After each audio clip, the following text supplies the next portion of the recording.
Many people had expected Zwelinzima Vavi to announce his resignation as the General Secretary of Cosatu today. Instead, he had a slight surprise in store.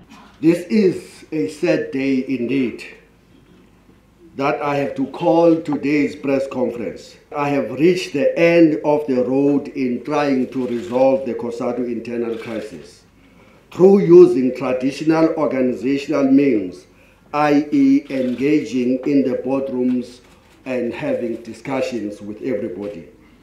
These hands I clean, even if I have to repeat somebody who was then contradicted later in court.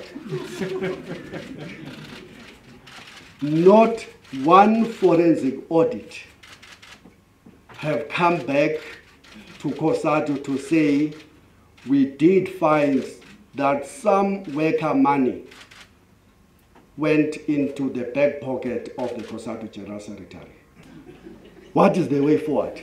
Of course, comrades, they wish that I can resign so that they can have parties across South Africa in their top boardrooms. They have convinced themselves that I'm going to run away. I'm not going to run away.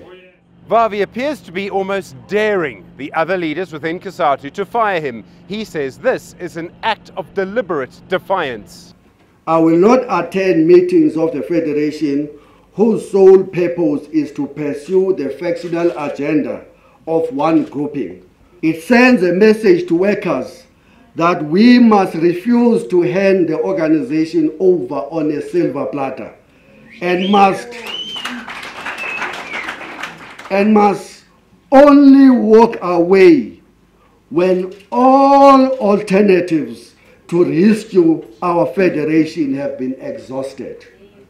If my refusal to attend the special CC is used as a pretext to fire me, so be it. Vavi says he has strong, legitimate reasons why he is refusing to resign. He does not want to make it easy for Cosatu to be hijacked.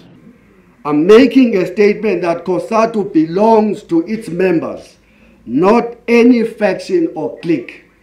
The biggest losers from Cosatu implosion is certainly the working class and Cosatu membership in particular. We are trying to inject a dose of realism into an assessment of where we stand.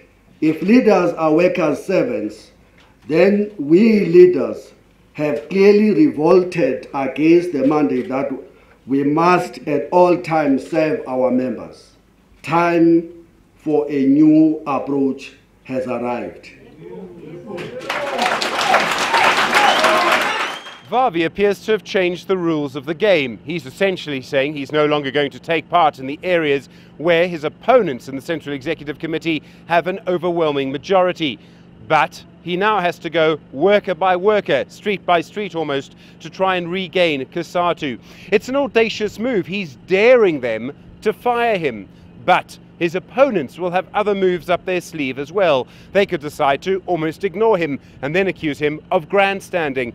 Or they could take the bait and fire him and then deal with the consequences. Vavi's always seemed to be very popular among the average worker rank and file. Exactly how popular could determine the final outcome here.